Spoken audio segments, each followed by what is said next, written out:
adentro del cráneo.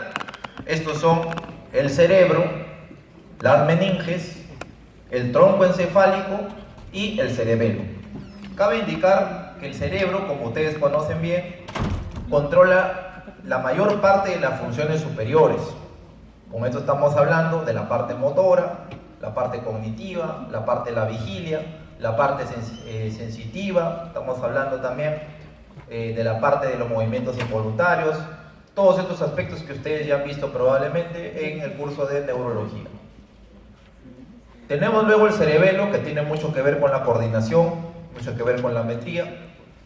Tenemos las meninges, que actúan básicamente como cobertores y también tienen una propiedad cuya función tiene que ver también con el traslado de ciertas sustancias. Y tenemos la estructura probablemente más vital del organismo, que es el tronco encefálico. El tronco encefálico, como ustedes saben, tiene una función que tiene que ver con la presión arterial, con el control ventilatorio, tiene que ver con la frecuencia cardíaca y con los nervios craneales principales. Asimismo, es el nexo entre el cerebro y la parte espinal. Entonces, y también con el cerebro. Así que definitivamente es tanto o más vital que el pulmón y el corazón. Entonces el tronco encefálico es el órgano, vamos a decirlo así, más vital de la economía intracraneal. Los cambios fisiopatológicos que se pueden dar por este traumatismo intracraneal suelen afectar directa o indirectamente a estos órganos que he escrito. Por lo tanto, es importante conocerlos para poder controlarlos. Estos cambios que se pueden generar son evolutivos.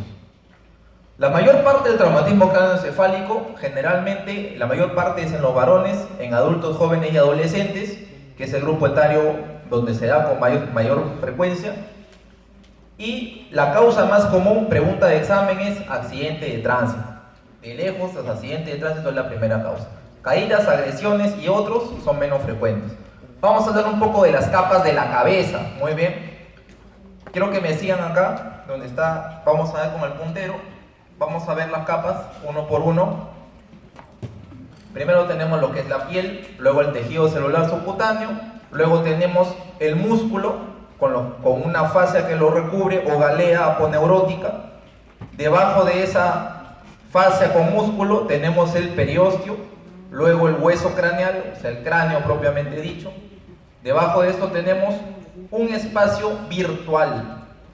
O sea, este espacio básicamente es el espacio epidural. ¿Qué es el espacio epidural? La palabra epi, como ustedes saben, en medicina significa sobre.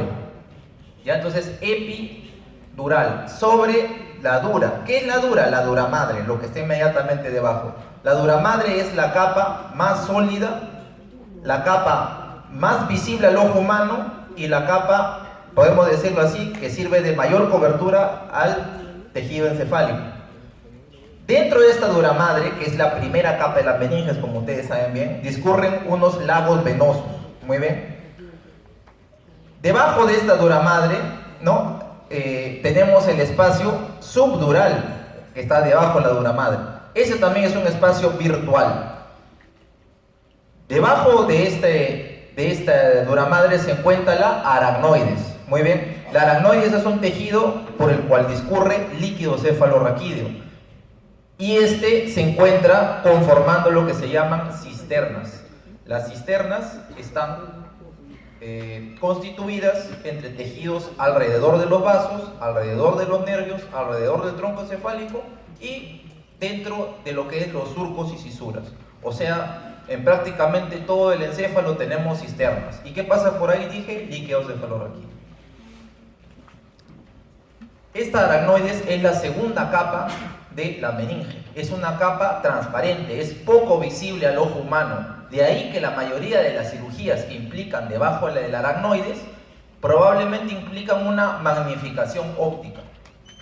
Debajo de esta aracnoides tenemos la pía madre, que es la capa que prácticamente constituye la corteza cerebral, la parte más superficial del cerebro. Esta está pegada al encéfalo, la parte del parénquima cerebral propiamente dicho. Este se introduce entre los surcos y cisuras. Muy bien. Entonces, esta es la capa más inferior, más profunda de las meninges. Debajo de este, como ya lo dijimos, tenemos al parénquima cerebral. Y por más debajo tenemos unas estructuras que son unos contenedores de líquido cefalorraquídeo, que están revestidos, o sea, tapizados, de unas células que se llaman ependimarias. Y dentro de estos ventrículos, que son unos contenedores elásticos de líquido cefalorraquídeo, tenemos los plexos coroideos que producen líquido cefalorraquídeo. Entonces tenemos una cavidad que es el ventrículo que produce cefalorraquídeo y se comunica con otra cavidad que es la aracnoides, que también discurre por ahí líquido cefalorraquídeo. Y esta cavidad aracnoidea por donde pasa el líquido cefalorraquídeo se comunica con los lagos venosos a través de unas granulaciones que se llaman ovellosidades, las granulaciones o ovellosidades aracnoideas o de Pachoni. Muy bien. Cuando hablábamos de la dura madre dijimos que hay un espacio epidural y un espacio subdural. En el espacio epidural es importante porque por ahí discurre, arriba de la dura madre, en el espacio epidural, que ya dije que es virtual, discurre unas ramas de una arteria que se llama la meningia media. Y debajo de la dura madre, en el espacio subdural, discurren unas venas que se llaman las venas puente corticales. Muy bien, entonces, todas estas son las estructuras del encéfalo, ¿no? Entonces ustedes dirán, ¿y por qué estamos hablando de todas estas cosas?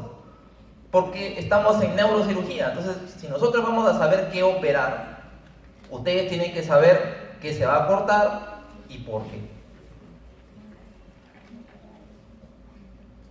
Los factores y componentes que pueden intervenir en este traumatismo craneoencefálico ya dijimos que pueden ser directo o indirecto. Se pueden dar dos fenómenos. Vemos esta animación que está aquí, donde esta es una persona que está de perfil izquierdo, de costado izquierdo, recibe un golpe en la parte de delante de su cabeza, en el cráneo, y el cerebro vemos cómo se va hacia la parte posterior y se golpea con la parte posterior del cráneo. Entonces, el golpe en la parte anterior, el traumatismo en la parte anterior se llama golpe. Y el movimiento que hace el cerebro donde se golpea en la parte posterior se llama contragolpe. Entonces, golpe y contragolpe. ¿Cuándo es directo? Cuando un objeto golpea directamente el cráneo. ¿Cuándo es indirecto? Cuando se produce, el mejor ejemplo que podemos dar es un mecanismo de latigazo, un mecanismo indirecto. Tenemos otros mecanismos que son las ondas expansivas. Esto básicamente se genera por algún cuerpo que puede generar algún tipo de explosión dentro del cráneo. El ejemplo más común son las balas, los proyectiles de arma de fuego o los populares PAF. Estos pueden ser penetrantes, ¿no? O esto puede darse también cuando algún fierro, objeto metálico duro entra dentro del cráneo. Entonces estos son los factores externos principales. Los factores internos podemos tener cambios que pueden ser fisiopatológicos, anatómicos u otros. Pues esto puede ser focal y difuso. Tenemos una injuria primaria relacionada a la fuerza del golpe directo, ¿no? Luego tenemos una injuria secundaria donde se generan todos estos mecanismos, ¿no? Extracelulares e intracelulares, ¿no? De polarización de neurotransmisores, calcio, enzimas, metabolitos y otros, así como radicales libres, apoptosis, y se generan cambios principales que son la aumento de CO2, alteración de los electrolitos, alteración hormonal, la glucosa, la temperatura, hipoxemia, y una disrupción vascular con vasoconstricción, vasoespasmo, que nos va a tener la alteración de la barrera hematoencefálica y con un esquema inicial nos va a generar lo que es el edema cerebral. Finalmente viene el tercer periodo que se llama la recuperación, donde se da la reorganización y las secuelas. Las tres consecuencias principales son la isquemia, que se va a traducir finalmente en un infarto cerebral, el edema y una hipertensión intracraneal. Entonces, ¿qué quiero decir con esto? Si se golpea la cabeza y se hace un coágulo dentro del cráneo, este va a ocupar espacio, va a comprimir al cerebro, y el cerebro o el tronco encefálico o el cerebelo o cualquiera de las estructuras se va a comprimir contra el cráneo. Recordemos que el cráneo es duro y no puede expandirse. Si el cerebro se empezara a hinchar por alguna razón, no va a tener espacio a donde escaparse y se va a generar lo que se llama la hipertensión endocraniana o hipertensión intracraneana, que es lo mismo. Entonces, cuando el cerebro se comprime con lo que podríamos llamar el cráneo, cuando el tejido blando del tejido nervioso se comprime con el cráneo, si se aplasta, ese tejido se isquemia, se infarta y se muere. Entonces, si alguien les pregunta, ¿los traumatismos craneoencefálicos pueden dar infarto cerebral? La respuesta es sí, porque se comprime el tejido. La clasificación es de acuerdo a si es abierto o cerrado, ¿no? Luego tenemos una clasificación de acuerdo al Glasgow. 13 a 15, leve. 9 a 12, moderado. Y menor o igual a 8, severo. Llamamos también otra clasificación no complicado cuando todo es por fuera del cráneo, del cráneo hacia arriba, o sea, no afecta el cráneo, solamente la parte blanda. Eso es un TEC no complicado. Voy a usar la sigla o la palabra TEC para usar las siglas de traumatismo encefalocraneano, ¿ok? Entonces, cuando diga TEC, estamos hablando de la patología en sí. Y cuando eso es el no complicado. Y el complicado es cuando hay una lesión desde el cráneo hacia abajo, ¿no? Entonces, cuando digo hacia abajo, estamos hablando de todas las estructuras de las que ya hablé al inicio. Si hablamos desde el punto de vista del eje, el eje es el cerebro. Eje en medicina también significa axis. Cuando una lesión es extraaxial, es fuera del axis, o sea, al costado del cerebro, fuera del cerebro. Si una lesión es intraaxial, es dentro del cerebro. El enfoque clínico que hay que hacer es el tiempo, la forma, intensidad o impacto movimiento, si hubo pérdida de conciencia, si hubo amnesia, crisis convulsiva o síntomas asociados como cefalea, vómitos y visión borrosa. El estado neurológico, hay que ver la parte de conciencia, motor, sensitivo, las pupilas, los signos meningios y los signos de hipertensión endocraniana. Hay tres síntomas, o mejor dicho, tres componentes de la hipertensión endocraniana. Hay tres tempranos y tres tardíos. O sea, la hipertensión endocraniana tiene tres componentes que conforman una triada para el mecanismo temprano y uno para el tardío. O sea, hay una triada temprana y hay una triada tardía. La triada temprana lo produce la cefalea, el vómito y el edema de papila. No siempre podemos ver los edemas de papila porque no somos oftalmólogos y no siempre tenemos la instrumentación para ver eso, como es el oftalmoscopio o fundoscopio. Pero sí se va a manifestar clínicamente como problema de la visión. ¿Y esto por qué? El edema de la papila, ¿qué cosa es la papila óptica? Es el nervio óptico. Y si se daña el nervio óptico, es evidente que algún problema de visión puede haber. Entonces, un síntoma que tienen que buscar si sospechan hipertensión intracraneal, aparte de la cefalea y el vómito, es problema de vista, problema visual. Muy bien. Esa es la triada temprana. Y la triada tardía, llamada triada de Cushing, es hipertensión arterial, bradicardia y alteración en la ventilación. Esa es la triada de Cushing o triada tardía. Luego tenemos algo importante que quiero que lo fijen bien: los reflejos de tronco encefálico. Ya dijimos lo vital que es esta estructura. Son las pupilas, donde nos puede dar midriasis, o sea, pupila dilatada, mitidiasis con D de dilatada. Anisocoria es cuando una pupila está dilatada y la otra no. Reflejo corneal, reflejo nauseoso y los ojos de muñeca. Muy bien, esto ya lo han visto probablemente ustedes en neurología. Quiero hacer hincapié más que nada en las pupilas y el reflejo corneal. Las pupilas están vistas predominantemente por el tercer nervio craneal. Y el reflejo corneal, que ojo, es el último reflejo que se pierde en el humano generalmente, está visto principalmente por el quinto nervio craneal. Hay que ver la escala de Glasgow y si hay lesiones adicionales acompañantes. Es frecuente que si el paciente se golpea la cabeza, también se golpea el ojo. Y al golpearse el ojo pueden desprenderse capas de la retina y esto puede llevar a una ceguera progresiva en el paciente. Entonces hay otras partes como el ojo o la parte mandibular, maxilar, que también se puede afectar en estos casos. Después de todo, el ser humano es un todo. La escala de coma de Glasgow tiene tres esferas: ocular, verbal y motora, con las escalas que está aquí. Y la esfera ocular va del 1 al 4. 1 es que no tiene y 4 es lo máximo que es espontáneo, apertura espontánea. Verbal va desde el 1 al 5 y el motor va desde el 1 hasta el 6. Entonces, si uno quiere recordar la mnemotecnia de los puntajes máximos de las escalas de Glasgow, uno se puede acordar de la mnemotecnia OBM 4, 5, 6. Esos son los puntajes máximos. Y eso nos genera el puntaje global. Y va desde 3 a 15. Muy bien. Entonces, la escala de Glasgow ya ustedes lo conocen. Quiero hacer un hincapié en algunas diferencias que ustedes van a notar en algunos libros. En algunos libros, la El puntaje 6 de la esfera motora le ponen movimientos espontáneos, pero en verdad lo correcto, y el rasgo que aplicamos los neurocirujanos, es que el puntaje 6 de la esfera motora es obedece comandos. ¿Por qué? Porque obedecer comandos es una función compleja. Le dice el paciente, levanta la mano, el paciente te ve, te escucha, su cerebro percibe la orden y emite la orden para levantar la mano. Entonces, es una función compleja. Entonces, ese es el puntaje 6. En otros libros le ponen movimientos espontáneos. Pero un paciente que está con epilepsia y está convulsionando también está haciendo movimiento voluntario. ¿Y eso significará que está bien el paciente? No. Entonces, mejor es más apropiado decir que el puntaje 6 es obedece comandos. O sea, obedece órdenes.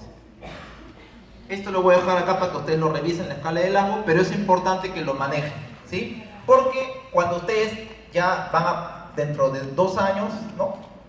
O menos, de repente van ustedes a pasar ya a la parte asistencial. ¿Cuál es la parte asistencial? El internado. Muy bien, y después a medicina general. Entonces ustedes van a tener que manejar esto para tener un mejor conocimiento. Otros signos clínicos son la equimosis periorbitaria, los ojos de mapache, o la equimosis retroauricular o signo de Butler. O sea, moretón en el ojo, moretón detrás de la oreja, en términos sencillos. Muy bien. Pueden indicar fractura de base del cráneo de piso anterior y medio, respectivamente. Hay heridas contuso-cortantes, ¿no? Laceraciones, hematomas de cuero cabelludo. Los hematomas de cuero cabelludo nos llaman mucho la atención cuando no son en la parte frontal. Sabemos que hay frontal, parietal, ¿sí? Temporal, occipital. Cuando no sea frontal, y sobre todo si van aumentando progresivamente de tamaño, esos son los que nos llaman la atención. Los exámenes auxiliares vamos a usar, tenemos 3 predominantemente. Yo diría que 2, ¿no? Uno es la radiografía simple de cráneo. Es un examen accesible, es un examen menos costoso, es un examen que no toma mucho tiempo en hacerlo. Y lo vamos a usar cuando hayan caídas que sean mayores a 1,5 metros, o sea, las caídas a nivel prácticamente, hematomas en cuero cabelludos no frontales, esto ya lo mencioné en la lámina previa, y un impacto, o sea, el golpe sea leve a moderado, que no haya déficit neurológico y que no haya pérdida de conciencia. Estas son las principales indicaciones de una radiografía. La tomografía es el examen más detallado, ¿no?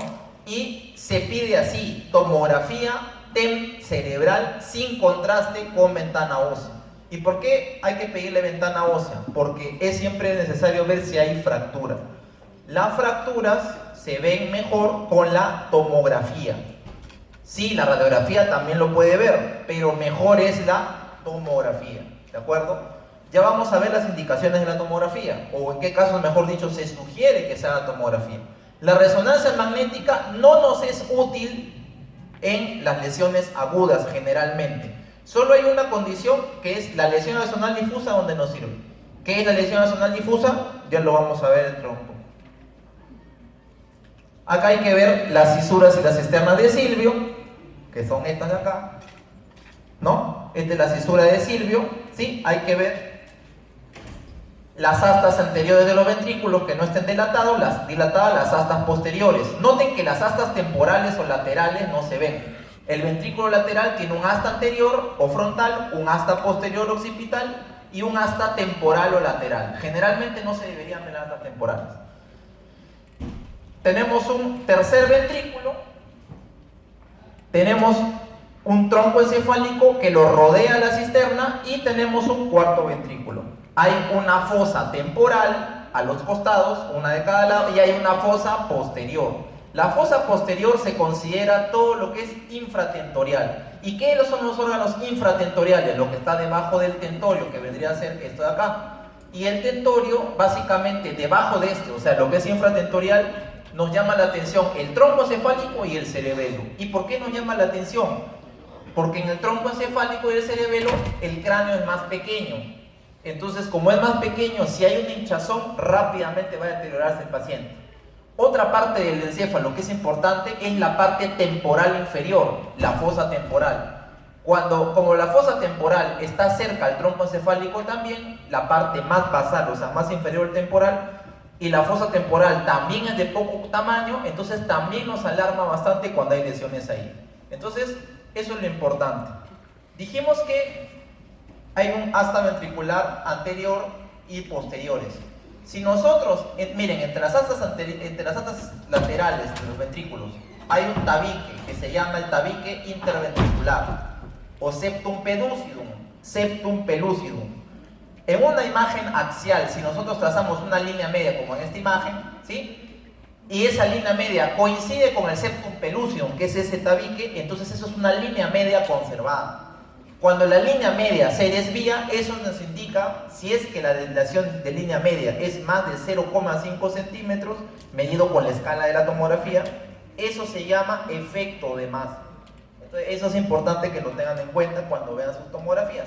Y hay una ventana ósea y una ventana parenquimal, ¿no? La primera para ver fracturas de cráneo y la segunda para ver el cerebro y los tejidos blandos. El cerebro del adulto joven y los niños es un cerebro que está pegado, amplio, se expande hacia el cráneo, está pegado al cráneo. En cambio, el cerebro del adulto mayor es más atrófico, más pequeño. Eso es algo importante porque esto va a hacer de que esta atrofia, como el cerebro es más pequeño, pero el cerebro sigue siendo del mismo tamaño, va a hacer que algunas cavidades, como la cavidad subdural, sea más grande y lo haga potenciar coleccionador de líquidos. Ya lo vamos a ver por qué es importante. ¿Cuándo se debe usar tomografía? Cefalea progresiva asociada a vómito, crisis convulsiva, amnesia, pérdida de conciencia. Amnesia es que no se acuerda qué pasó. Pérdida de conciencia es el que se golpeó, sí sabe qué pasó, pero se desmaya, ¿no? O Glasgow menor o igual a 13 puntos, déficit neurológico focal, fractura expuesta y traumatismo de alto impacto. ¿Cuándo hay traumatismo de alto impacto? Generalmente, si es habría que preguntar la altura en la que se cayó el paciente, ¿no?, que excede más de 1,5 metros, o si fue un accidente de tránsito, que repito es la causa más frecuente, pregunten si hubieron muertos. Siempre pregunten eso en un accidente de tránsito. A veces quienes traen al paciente tienen esa información. Otras indicaciones que favorecen el uso: trauma craneal penetrante, bajo influjo de sustancias, drogas o fármacos que alteran el sensorio, sospecha de abuso, abombamiento de cuero cabelludo progresivo, ¿no?, sobre todo si es en área no frontal, patología neurológica o neuropsiquiátrica previa y fracturas faciales de otras partes. El manejo inicial es el ABCD, que ustedes lo conocen. No se olviden que la vía aérea es primero ante todo. La vía aérea, en términos sencillos lo voy a decir, es la tráquea por donde entra el aire, la tráquea, o sea, el túnel principal por donde entra. En cambio, la ventilación es la bomba, ¿sí? La bomba, como si fuera, en otras palabras, con lo que hace que los pulmones se puedan expandir o no. Cuando yo hablo de, ustedes saben lo que es el ambú, ¿no? El ambú, que es lo que hace, lo que usamos, lo que se dice coloquialmente, bolsear al paciente, dar el soporte ventilatorio manual, si lo han visto en las ambulancias alguna vez. Eso se refiere a la ventilación, no a la vía aérea, ¿de acuerdo? Eso por si les preguntan en el examen. Hay que valorar clínicamente y neurológicamente al paciente, y el paciente se trae inmóvil en reposo en camilla y hay que valorar si hay otras lesiones. Hay que ver la historia clínica, el manejo de todo T, que es reposo absoluto, ver funciones, analgesia y observación. ¿Qué es la concusión? Con C, concusión o conmoción cerebral, es un golpe en la cabeza, perdió la conciencia, puede haber una amnesia, pero el paciente luego se recupera y es como si no hubiera pasado nada. Se cayó, perdió la conciencia, se recuperó y no pasó nada. Le hicieron un examen de neuroimagen, ¿no?, tomografía, radiografía, y no hay ningún hallazgo, o sea, es normal. Eso es una conmoción, un golpe en la cabeza, que perdió la conciencia, se recupera y no hay nada en la neuroimagen. La causa más frecuente es una irrosión transitoria y de no haber problemas el paciente debería ser dado de alta. Las lesiones de cuero cabelludo se manejan tal cual están ahí: lavado, limpieza, curación, sutura y antibióticos, y posterior diferido retiro de puntos. Ya hablamos de los hematomas de cuero cabelludo. Generalmente el manejo es conservador, no se toca. Si ustedes lo punzan eso, al menos antes de los 2 meses, hay una alta chance que eso se infecte. El TEC leve se observa y se da analgesia, básicamente.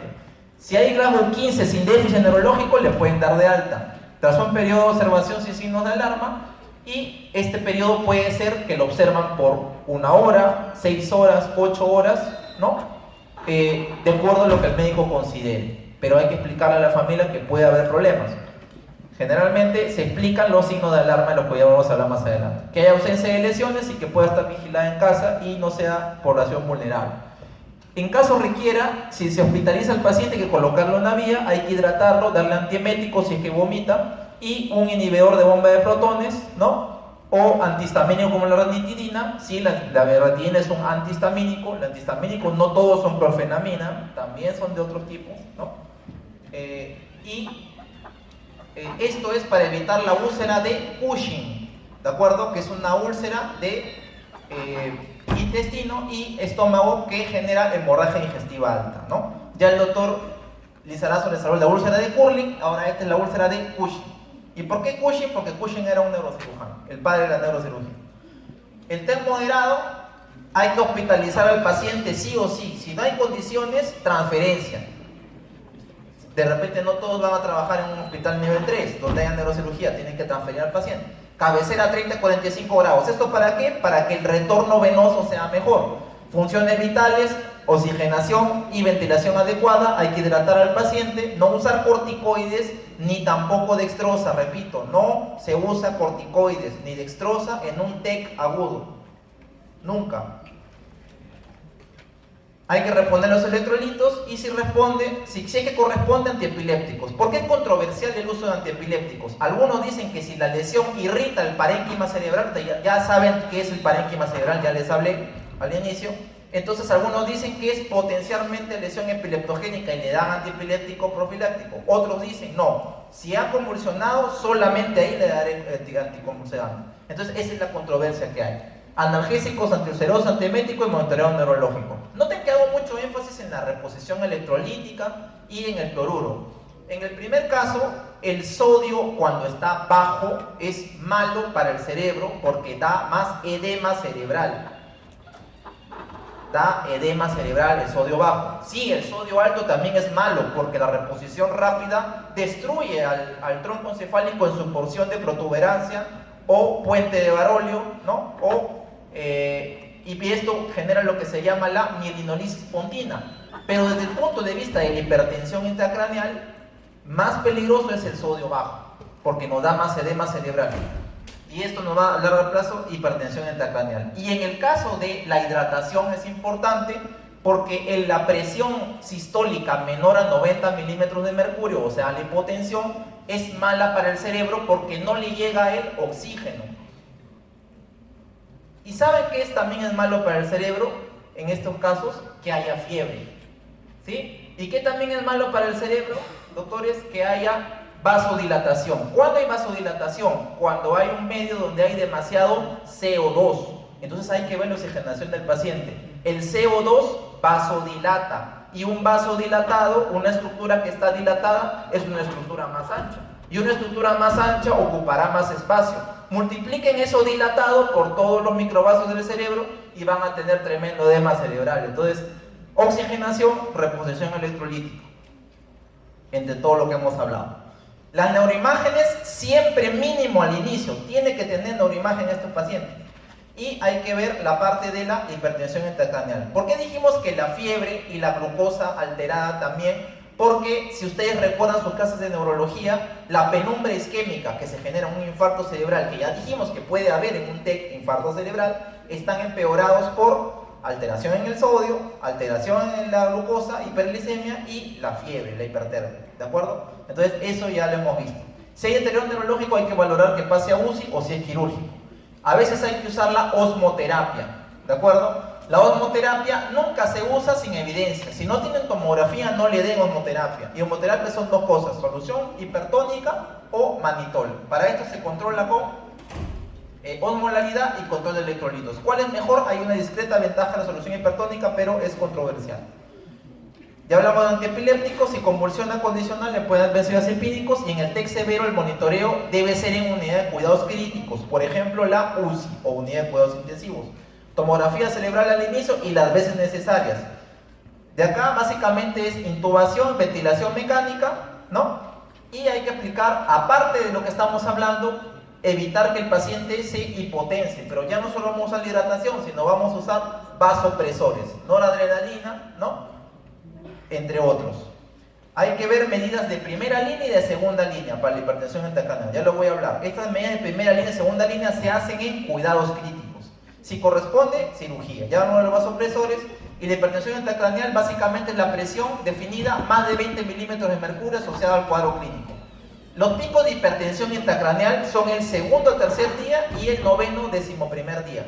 ¿Por qué es importante esto? Ustedes han visto que cuando se golpea el paciente y tiene una lesión en el encéfalo, o sea, por ejemplo, una hemorragia dentro del cerebro, han visto que lo dejamos hospitalizado. No es por gusto, no necesariamente porque se va a operar, sino que una hemorragia en el cerebro, cualquier lesión, independientemente de la causa que tenga, entre el segundo y el tercer día, al cerebro no le importa, se hincha. Entonces, ese es el primer pico de hipertensión intracraneal. Entonces, el día más peligroso cuando uno se golpea la cabeza es cuando hay hipertensión intracraneal y edema, es el segundo o tercer día. Ese es el día más peligroso. Y los tres componentes de la hipertensión intracraneal son la masa encefálica, contenido vascular y el líquido cefalorraquídeo. Cuando hay hipertensión intracraneal, esos tres componentes se alteran y se rompe el equilibrio que se llama la ley de Monro-Kelly. ¿Qué es la ley de Monro-Kelly? El equilibrio de estos tres. Si uno se altera de estos, va a afectar a los otros. Esa es la ley de Monro-Kelly, que si los tres están en equilibrio y uno se altera, va a fastidiar a todos los demás. El más determinante de la hipertensión intracraneal es el líquido cefalorraquídeo, es el que más cambia, el líquido cefalorraquídeo. Pregunta de examen. El monitor PIC es la mejor medida para medir presión intracraneal. No todos los hospitales ni en todo lugar se puede tener, pero básicamente en sala de operaciones se coloca un catéter que va dentro del cráneo y esto va a un sensor que mide unas ondas y nos bota unas cifras y nos mide si esto está 20 milímetros de mercurio o menos o más. Y la gráfica nos puede dar alguna otra información, más de la especialidad. Y la eficacia, el mejor monitor PIC es el que va al ventrículo. ¿Y por qué será eso? Porque ¿qué es lo que más determina la hipertensión intracraneal del factor de los tres que hemos visto? ¿Y dónde hay más líquido cefalorraquídeo? En el ventrículo. Por eso el mejor monitor PIC es el que va al ventrículo. Ese es el primero, el mejor. El segundo es el intraparenquimal y luego están otros. Hay otras formas de medir la presión intracraneal como el Doppler, los catéteres yugulares, ¿no? Catéteres microdiálisis, seguimiento clínico paraclínico, pero lo teórico es el monitor PIC, ¿no? Generalmente en los hospitales hacemos seguimiento clínico y paraclínico. O sea, vemos al paciente clínicamente y vemos los parámetros de los cuales hemos hablado en la tomografía. Las consecuencias de la hipertensión intracraneal es hipoperfusión con hiperemia y vasoconstricción, alteraciones en la perfusión, edema y herniaciones. Las medidas de primera línea en cuidados críticos son 4: sedación, hiperventilación leve, osmoterapia, evacuación de LCR. Ya hemos hablado de estos. Yo pregunto, ¿cuál es el cerebro que más trabaja, que más metaboliza? ¿El que está dormido o el que está despierto? ¿Cuál trabaja más? El que está despierto, muy bien. Entonces, el que está despierto metaboliza más y por lo tanto el cerebro que más metaboliza es el cerebro que hace más edema cerebral y más hipertensión intracraneal. Entonces, tiene sentido que lo cedemos al paciente para bajar la hinchazón del cerebro. Por eso lo sedan al paciente. La hiperventilación leve, que es un grado leve de darle mayor oxígeno, quiere decir que yo voy a mantener el CO2 bajo. ¿Y por qué mantenemos el CO2 bajo? Porque el CO2 aumentado vasodilata, dijimos. La osmoterapia va a bajar la hinchazón, va a bajar el edema cerebral y por un cambio de fluidos, ¿no? Del intravascular lo va a pasar mejor dicho, del extracelular lo va a pasar al intravascular para ser eliminado después, y evacuación de líquido cefalorraquídeo, que puede ser con un drenaje en el ventrículo.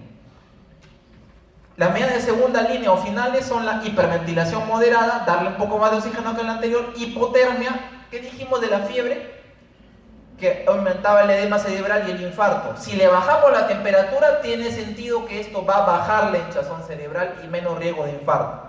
El coma barbitúrico, que es como la sedación al cuadrado. ¿Qué usamos en la sedación? En la sedación usamos, o mejor dicho, se usa en medicina intensiva, o sea, los fisiólogos, ¿no? Usan benzodiazepínicos y anestésicos. En cambio, en el coma barbitúrico, como dice su nombre, usa barbituratos, ¿no? Como el pentotal, tiopental, etc., ¿no? En cambio, en el anterior usan propofol, fentanilo, midazolam, etc. Acá usan los medicamentos barbitúricos. Y la craniectomía es compresiva, ya lo vamos a hablar qué es. Hipertensión intracraneal refractaria, hay dos definiciones: PIC más de 20, PIC son las siglas de hipertensión intracraneal. Durante 15 minutos Segunda observación, que no haya respuesta a las medidas de primera línea. Ya dije cuáles son las medidas de primera línea. PIC más de 20 milímetros, más de 20 milímetros de mercurio es la segunda definición durante 1 a 12 horas, a pesar de medidas de primera y segunda línea, con excepción de los barbitúricos. Estas son las dos definiciones de hipertensión del canal refractaria. ¿Qué significa hipertensión del canal refractaria? Es una hipertensión que no responde al tratamiento médico, en términos sencillos.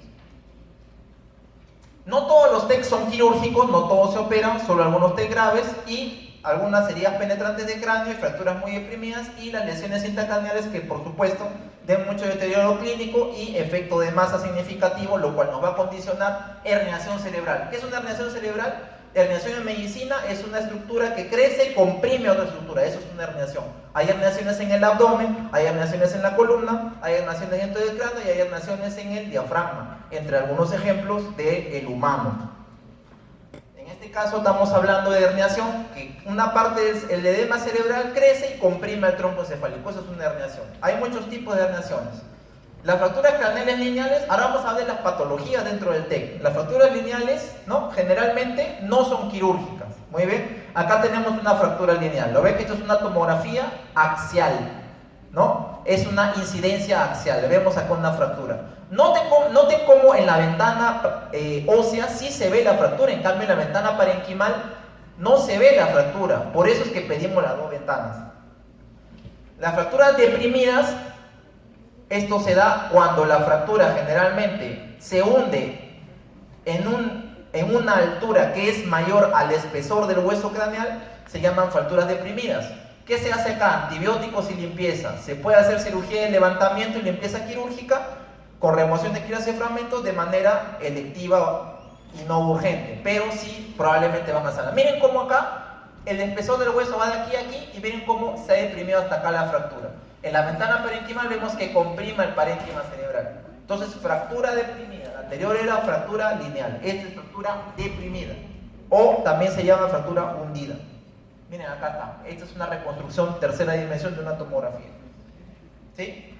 Y acá lo podemos ver en un trazo de fractura en las radiografías de cráneo. Pero el mejor examen para ver fracturas, ¿cuál es? Tomografía, ya lo dijimos, ¿no?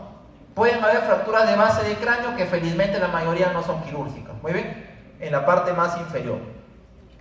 ¿Qué es el hematoma epidural agudo? ¿Se acuerdan del espacio epidural del que hablé al inicio? El hematoma epidural agudo básicamente se golpea la cabeza del paciente, se forma un coágulo de sangre entre el hueso de cráneo y la dura madre. Se convierte un espacio que era virtual en real. Este coágulo va a expandir y apretar el cerebro. Tiene clínicamente tres componentes que a veces se dan y a veces no. La tríada de Petit, pérdida de conciencia, recuperación de la conciencia y deterioro neurológico. El paciente llegó inconsciente, luego se despierta y luego habla y luego se vuelve a deteriorar. El paciente que habla y muere, le dicen los libros, ¿no? Generalmente son en las áreas temporales o las que están acá, y la causa más frecuente es la ruptura de la arteria meningia media o sus ramas asociada a una fractura. La ruptura de la arteria es la causa más frecuente. Su clínica es un deterioro neurológico, mortalidad alta, y la tomografía se ve una lesión biconvexa hiperdensa. La sangre en la tomografía, ¿cómo se ve? En la sangre aguda se ve hiperdensa, o sea, en cristiano blanco. Y la sangre crónica se ve hipodensa, que esto generalmente se ve después del día 10 o el día 14. Y la sangre crónica se ve hipodensa o negro, en términos sencillos. Entonces, en la lesión aguda vamos a ver la hiperdensa. El tratamiento quirúrgico es craneotomía o cranectomía. ¿Cuál es la diferencia entre una craneotomía? Es abrir el cráneo en un espacio grande, o sea, sacar un gran pedazo de cráneo, ¿no? Y lo saco, reparo lo que tengo que reparar y lo vuelvo a colocar. Eso se llama craneotomía. En la misma cirugía le saqué el pedazo de cráneo, que es grande, y lo volví a colocar en la misma cirugía. Craniectomía, como les explicó así el doctor Lizarazo también, ¿no? En escarectomía y escarotomía, ¿sí? Craniectomía es sacar el pedazo de cráneo grande, es un pedazo extenso, y no lo vuelvo a poner en la misma cirugía, sino en otro tiempo, más adelante, en el futuro, en otra cirugía. Ahí se le puede reemplazar ese hueco donde no hay cráneo, se le puede colocar o el mismo cráneo si es que se ha guardado, o se le puede poner alguna malla, ¿ok? De titanio o alguna prótesis. Puede ser malla de titanio con tornillos o puede ser también algunos acrílicos. Dijimos que el espacio epidural es un espacio virtual.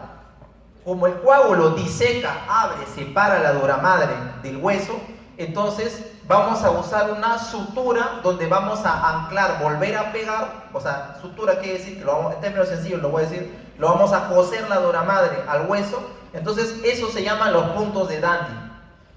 Controlamos el punto de sangrado porque dijimos que es la ruptura de una arteria generalmente y evacuamos el hematoma, ¿ok?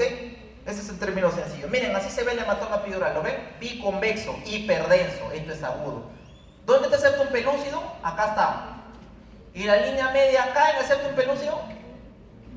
¿Cae la línea media en el septum pelúcido? Entonces, ¿cómo se llama esto?